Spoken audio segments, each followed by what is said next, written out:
As a true horror aficionado, I've always been drawn to the unexplainable, the eerie and the unsettling. I'm no stranger to spine-tingling tales, but the story I'm about to share is a first-hand account of a Halloween night that still haunts me to this day. It was a cold, moonless Halloween night, and the air was thick with anticipation. My friends and I had decided to host a costume party in the old, abandoned mansion at the edge of town.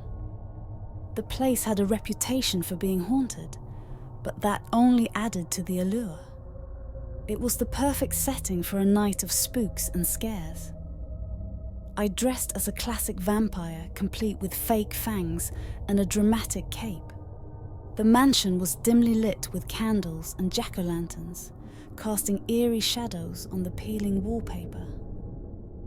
The atmosphere was electrifying, with the muffled laughter and chatter of my friends in their various costumes. As the night went on, the mansion seemed to come alive with strange creaks and whispers. I attributed it to the old building's natural sounds, but it made for a perfect spooky backdrop. My friends and I were having a blast, dancing to eerie music, sharing ghost stories, and savouring the excitement of Halloween night. But as the hours passed, I started to feel an inexplicable unease settling in. It was as though something sinister lurked just beyond my vision. I brushed off the feeling, chalking it up to the atmosphere. I couldn't have been more wrong. At the stroke of midnight, I suggested we play a game of hide and seek, as it was a tradition for us on Halloween. I offered to be it, and my friends scattered throughout the mansion to find hiding spots. I closed my eyes and began counting aloud. 1, 2, 3. The anticipation hung in the air as I counted, my heart pounding with excitement and nervous energy. By the time I reached 20, I knew I had to find them. I opened my eyes, and that's when everything changed. The mansion was plunged into an eerie silence, far more profound than the hushed anticipation of a game. The candles had extinguished themselves, leaving the space in total darkness. I shivered, wondering if this was all part of a prank. Then my heart skipped a beat as I heard a faint, ghostly whisper in the distance.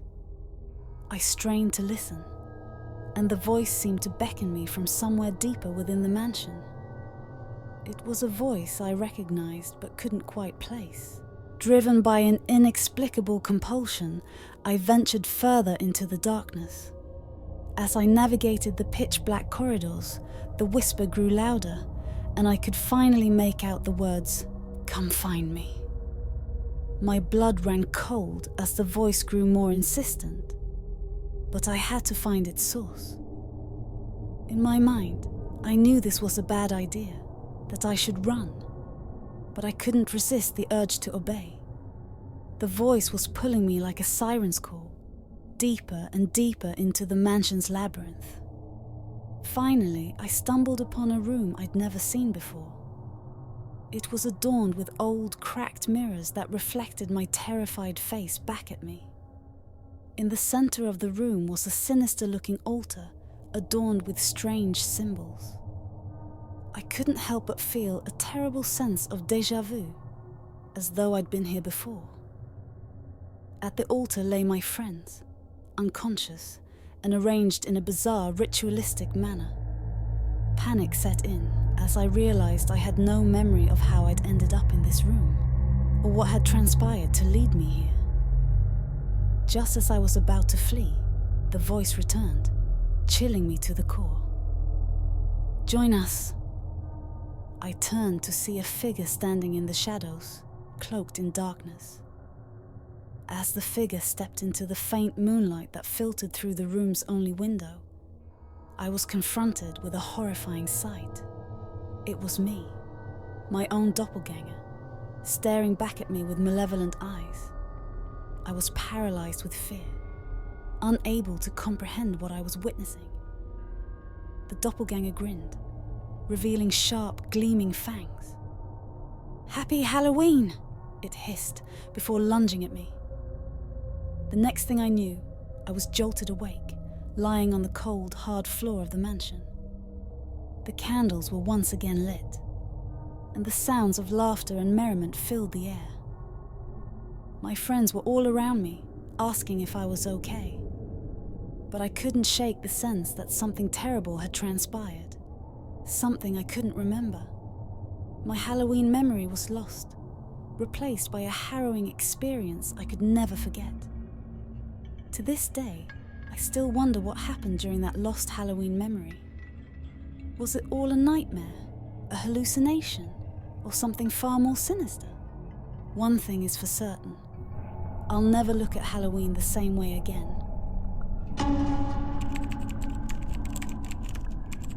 It was a night like no other Halloween. The moon hung low, casting eerie shadows that danced with the wind. I had just finished decorating my house, carving jack-o'-lanterns and setting up a chilling graveyard scene in my front yard. Little did I know, this Halloween night would be etched into my memory as the most terrifying night of my life. As the clock struck midnight, I settled into my living room with a bowl of candy for any trick-or-treaters who dared venture down our dimly lit street. The night was calm, and the occasional laughter of children echoed in the distance. It was all fun and games until I heard something that sent shivers down my spine, the creaking of my front porch. I cautiously approached the window, peering outside to catch a glimpse of who might be lurking on my porch. What I saw next would haunt my nightmares for years to come. There, on my porch, stood a tall, shadowy figure dressed in a tattered, blood-stained suit. His face was obscured by a grotesque mask, something that looked like a distorted, leering smile carved into rotting flesh. It was a sight straight out of a horror movie. Fear surged through me as I watched the stranger. He moved with a deliberate, unnatural grace, placing his gloved hand on the doorknob and slowly turning it. The door creaked open just a fraction, and he slipped inside like a ghost. My heart raced, and I knew I had to hide. I crept behind the couch, my eyes fixed on the intruder. He moved silently, his footsteps barely making a sound as he explored my home. The strange figure seemed to be savoring this horrifying game he was playing with me. He'd enter a room, stay for a moment, then move to the next, all while I watched in terror. What sent chills down my spine was his behavior. He'd pause in the hallway, and I could hear him muttering to himself in a raspy, unintelligible voice. He'd touch my belongings, running his gloved fingers along the pictures on the walls, almost as if he was mocking me. My phone, sitting on the coffee table, was my lifeline. I knew I had to make a silent call for help. I carefully reached for it, my fingers trembling as I dialed 911. The dispatcher assured me that help was on the way, but I couldn't help but feel the creeping dread that the intruder knew what I was doing. As I ended the call, the intruder abruptly stopped in the hallway, his head tilting as though he were listening for something. My heart pounded in my chest as he turned towards the room I was hiding in. I held my breath, praying that he would move on. It was then that I realized he had no intention of harming me, at least not yet. The sound of approaching sirens grew louder, and the intruder seemed to sense the impending danger. With one last look in my direction, he retreated into the shadows. I heard the front door slam shut, and moments later the police burst in. They searched the house, but the intruder was gone, leaving nothing but an unsettling sense of dread in his wake. To this day, I still don't know who or what that Halloween home intruder was. The police investigated, but they found no trace of the mysterious figure. All I have are those haunting memories and the lingering feeling that on that fateful Halloween night, I had encountered something not of this world, something that continues to haunt my dreams. I still can't shake the feeling of unease that creeps over me every time I think about it. It all started last year, around early September, in our seemingly peaceful suburban neighborhood. At first, the occurrences were easy to dismiss as mere pranks. But as the days passed, it became clear that something far more sinister was at play. I live in a typical American suburb where everyone knows their neighbors, and it's a close-knit community. Halloween is a big deal here, with decorations and costume planning beginning months in advance. But what happened was anything but normal. It all began when my wife and I were watching TV in our cozy living room one evening. It was mid-September, and Halloween was still over a month away. Suddenly, the doorbell rang, and I remember thinking it was strange for kids to be trick-or-treating so early. I got up and opened the door, expecting to see some enthusiastic children in costume. Instead, what stood before me sent shivers down my spine. 3 children, dressed in unsettling, macabre costumes, stood on our doorstep. The moonlight cast eerie shadows on their faces as they stared at me, unblinking. They didn't say a word. I awkwardly mumbled, "It's not Halloween yet, guys," and attempted to close the door. But one of them, the one in a decaying zombie costume, spoke in a voice that sounded like whispers from the grave. "We're not here for candy. We're here for you." My heart raced as I slammed the door shut.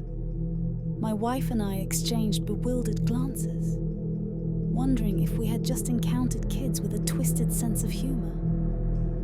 We dismissed it as a bizarre prank, but the dread had already begun to take hold. Over the next few weeks, these creepy trick-or-treaters started appearing at our doorstep almost every evening, always at the same time, just after sunset. No matter how much we tried to ignore them, they never spoke a word, just standing there with those soul-piercing stares. The worst part was the growing sense of dread that accompanied their visits. It wasn't just the fear of their eerie presence. It was as if an ominous cloud was settling over our lives. Sleepless nights, strange sounds in the dark, and the feeling of constantly being watched became a daily ordeal. We eventually decided to contact the local authorities, but when they arrived, the children had vanished without a trace. The police seemed perplexed and promised to patrol the area more frequently, but their visits didn't stop. It was as if they were always one step ahead of us, always lurking in the shadows. As Halloween finally arrived, we hoped that the bizarre ordeal would end. But the night was the culmination of our nightmare. The same 3 children, now with even more horrifying costumes, returned. This time, they whispered something that chilled us to the bone. "We've been waiting for this night." I wish I could say that we found a way to escape their sinister presence, but the story of those eerie trick-or-treaters continues to haunt our neighborhood. We've since moved away, but the dread they brought lingers on. A chilling reminder that not all horrors happen on Halloween night.